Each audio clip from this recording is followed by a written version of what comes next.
안녕하세요. 책과 함께입니다. 오롯이 내 인생이잖아요. 장명숙, 이경신. 나이가 들고 이렇게 늙어가는 것에 대해서 부정적인 감정이 들거나 걱정이 될 때가 있습니다.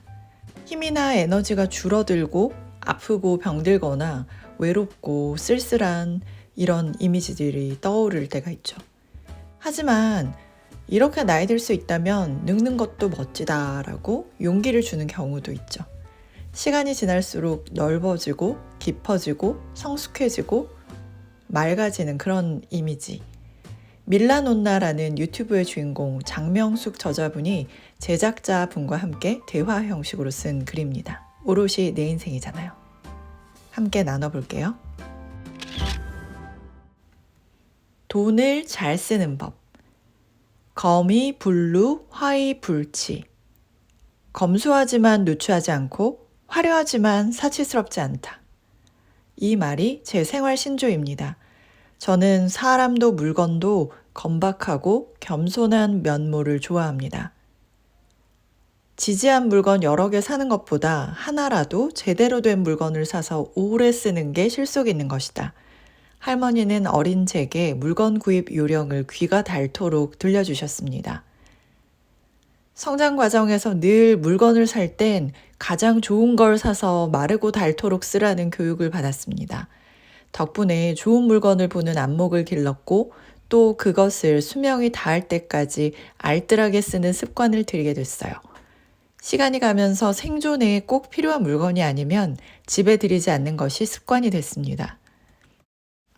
결혼 전이나 지금이나 몸무게가 50년째 똑같죠. 부부가 나란히 몸무게의 변화가 없으니 옷을 오래 입을 수 있었고 당연히 의류비를 줄였습니다. 우리가 아껴야지 하다가 아끼다 보면 마음이 궁색해질 수가 있고 또 사고 싶은 게 있어서 이것저것 사다 보면 뭔가 부산스러운 마음이 들 때도 있는데 이 중간을 잘 표현하는 문구가 와닿았습니다. 거미, 불루, 화이, 불치. 검소하지만 누추하지 않고 화려하지만 사치스럽지 않은, 그러니까 제가 느끼기에는 깨끗하고 정돈된 그런 삶을 지향하는 것 같아요. 밝고 세련됐지만 사치스럽거나 튀지 않는 옷차림, 주변 환경, 주변 물건 이런 것들을 말하는 거죠. 하나를 사더라도 정갈하고 깔끔하고 품질이 좋은 걸 선택해서 잘 관리해서 오래 사용하는 방식이 참 멋있다라는 생각이 들었습니다.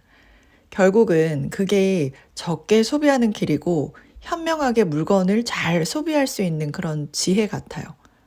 또 몸무게를 유지하는 게 의료비를 줄일 수 있다는 그런 부분도 처음 알게 된 사실이었습니다. 수십 년째 같은 몸무게를 유지한다는 게 참 보통 일이 아니긴 하지만요.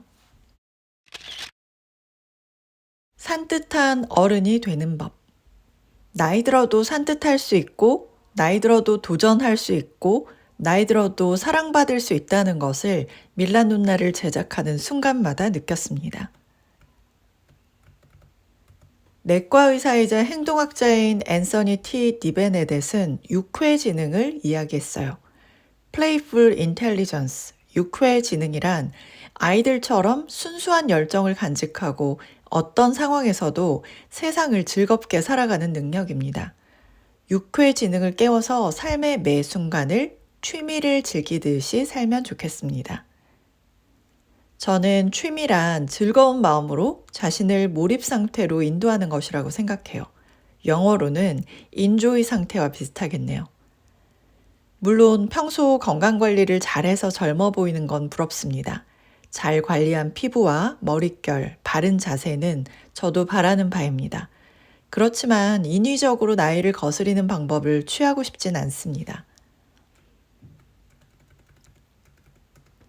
철학자 루트비 비트겐슈타인은 내 언어의 한계가 내 세상의 한계다라고 말했죠. 오늘은 내 마음에 노크하고 들어가서 내 마음이 무슨 빛깔인지, 어떤 몸짓을 하고 있는지 언어로 표현해 봐야겠어요. 나이 들어도 꼰대가 아닌 산뜻하고 유쾌한 할머니가 되고 싶어요. 저는 이걸 자주 궁리합니다. 먼저 인사하고 자주 웃어주기. 식당에서 상사 대접 받지 않기, 어린 직원부터 식사 대접하기, 직원들의 대소사를 챙겨주기, 업무 지시는 명령이 아니라 부탁하듯 상냥하게 하기, 이질감 있는 행동하지 않고 약자 편들기. 저는 예전에 밀라노나 유튜브를 알기 이전에 이 저자분을 서점에서 우연히 마주쳤던 경험이 있는데요. 아는 사이도 아니고 그냥 눈만 마주쳤을 뿐인데 심지어 저는 좀 무표정이었을 거예요. 그런데 가볍게 웃으시면서 눈인사 해주셨던 기억이 납니다. 인품이 삶의 몸에 배어 있다. 이런 느낌이 들더라고요. 모르는 사람에게도 눈 마주치면서 웃어주는 건 정말 좋은 습관 같습니다. 잘 다듬어진 인격 같고요. 저도 제가 무표정일 때 조금 차가워 보인다고 생각하거든요. 그리고 의식적으로 웃지 않는 대부분은 무표정일 거예요. 그래서 수시로 따뜻하게 웃는 연습을 하고 마음으로 한번 노력해 보려고 합니다. 저자분도 우연히 지하철에 비치는 본인 모습을 보고 놀라서 그때부터 거울을 보고 연습을 했다라고 하시더라고요. 매 순간 마음을 환기시키고 입가와 눈가를 밝고 환하게 만드는 일은 다른 사람들을 위한 일이기도 하고 또 나 자신을 위한 일이기도 한데 가장 간단하면서도 정말 유익한 일이 아닐까라는 생각이 들었습니다. 삶의 격. 절대로 돼지랑 씨름을 벌여선 안 됩니다. 둘 다 진흙탕에서 뒹굴게 되더라도 돼지는 그렇게 되는 걸 아주 좋아하기 때문입니다. 워렌 버핏의 투자 멘토였던 찰리 먼거는 이런 지혜로운 말을 남겼습니다. 독일의 철학자 아르투어 쇼펜하워는 인간은 혼자 있을 때에야 비로소 진정한 자신이 될 수 있다고 말했죠. 타인의 관심을 끝없이 구하는 사람들에게 전하는 메시지가 아닐까요? 내 삶의 열차에 탑승했다가 인연이 다해서 하차한 인연은 그들의 삶을 향해 가게 내버려 두고 나와 여행을 떠나려고 승차한 새로운 사람에게 최선을 다하자는 다짐을 합니다. 우리 사회는 어느새 분노 사회가 되어가고 있어요. 국회의사당에선 고성을 지르고 거리에선 묻지마 범죄가 벌어지고 온라인상에선 악플을 쏟아냅니다. 감정 다스리는 방법을 초등학교 때부터 가르치면 좋겠어요. 어려서부터 교양 덕목을 가르치는 것이 사회를 밝게 유지하는 방법 중 하나일 것입니다. 미국의 칼럼니스트 에마 본베크는 걱정은 흔들의자와 같다. 당신을 계속 움직이게 하지만 아무데도 데려가 주지 않는다라고 말했죠. 살아가면서 우리는 다양한 경험들을 하게 되는데 혼자서 견뎌내는 시간도 필요하고 또 나와 함께 하다가 멀어진 인연, 부당한 상황에서의 나의 태도는 어떠해야 할 건지, 아프고 고통스러운 순간 난 어떻게 해야 하는지, 이런 다양한 경우에 대해서 이 짧은 문구들이 주는 해안이 좋았습니다. 어쩌면 나이를 하나하나 먹고 성숙해 나간다는 건 점점 삶의 흐름에 익숙해지고 또 편안하고 자연스러워지는 게 아닌가라는 생각도 들었습니다. 이 저자분의 또 다른 책이 있거든요.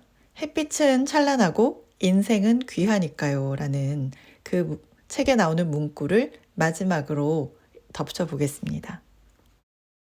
내가 선택할 수 없는 것들에 신경 쓰며 고통받고 싶지 않아요.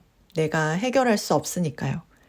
내가 선택할 수 있는 것들을 잘 골라서 최선을 다해 살고 싶어요. 사랑하는 가족과 저녁 늦게라도 함께 할 수 있는 지금 이 삶이 소중해요.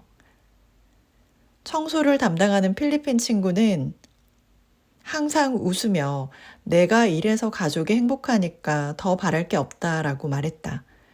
애초에 내가 선택할 수 없는 것에 대해서 불평하지 않는 것. 가장 단순하고 평범하지만 가장 비범한 진리였다. 그래, 내가 선택할 수 없는 걸 붙들고 불평하지 말고 내가 선택할 수 있는 걸 심사숙고해 선택하고 그 택한 일에 후회하지 말자. 나의 행복을 스스로 지켜나가자. 네, 함께 해주신 여러분 진심으로 감사드립니다. 좋아요, 구독해주시면 정말 힘이 되고요. 그리고 더보기를 누르시면 책과 함께 다양한 재생 목록을 함께 하실 수 있습니다. 이거 틀어놓으시고 생활하시거나 주무시면 일상생활에서 주는 특별한 책의 능력을 더욱더 풍성하게 경험하실 수 있으실 거예요. 감사드립니다.